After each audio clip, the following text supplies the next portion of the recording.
আচার্যদেবের সন্নিধানে জীবনের সমাধান। বরজোড়া থেকে এসেছেন এক মা।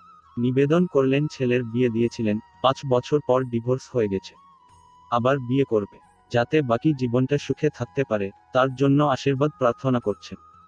পূজ্যপাদ শ্রী শ্রী আচার্যদেব নতুন বিয়ে করে সুখে থাকতে পারবে তখনই যখন আগের বিয়ের দাম্পত্যের সম্পর্কে নিজের মধ্যে থাকা দোষগুলো খুঁজে বার করে সেটা সংশোধন করবে, নচে তার একটা মেয়ের জীবন নষ্ট করে এই বারের জীবনটাও সুখের হলো না বলে আক্ষেপ করে কোনো লাভ নেই। মাটি জানালেন আজ্ঞে, আমার ছেলের কোনো সমস্যা ছিল না, বউটি ঠাকুর মানত না, তাই নিয়ে প্রধানত ছেলের সমস্যা ছিল।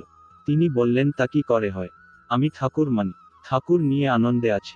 জগতের আরো 90টা লোক এখনো মানে না, ঠাকুর সম্বন্ধে জানে না, তাতে আমি কি জগতের সবার সাথে লাঠালাঠি করতে যাব? আমি ঠাকুরকে মানি কি লোককে ভালোবাসতে পারার জন্য, না মানুষের সাথে, সকলের সাথে যুদ্ধ করার জন্য? তাহলে ধরে নিতে হবে আমি আর যাই মানি, ঠাকুরকে মানি না। আমার মধ্যে যদি সেই প্রেম না থাকে আমার স্ত্রী কেন আমার কথা শুনবেন? বাবা মা হয়েছেন যখন, আগে ছেলের কোথায় ভুল কোথায় দোষ সেটা স্বীকার করুন।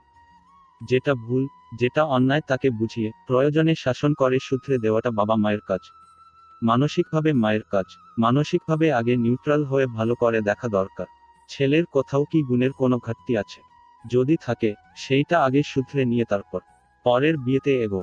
শুধু ছেলের কথায় ওঠ বোস করাটা ভালো বাবা মায়ের কাজ নয়, তাতে নিজের জীবনও নষ্ট হয়, ছেলের জীবনও নষ্ট হয়, সমাজের কথা তো ছেড়েই দিলাম।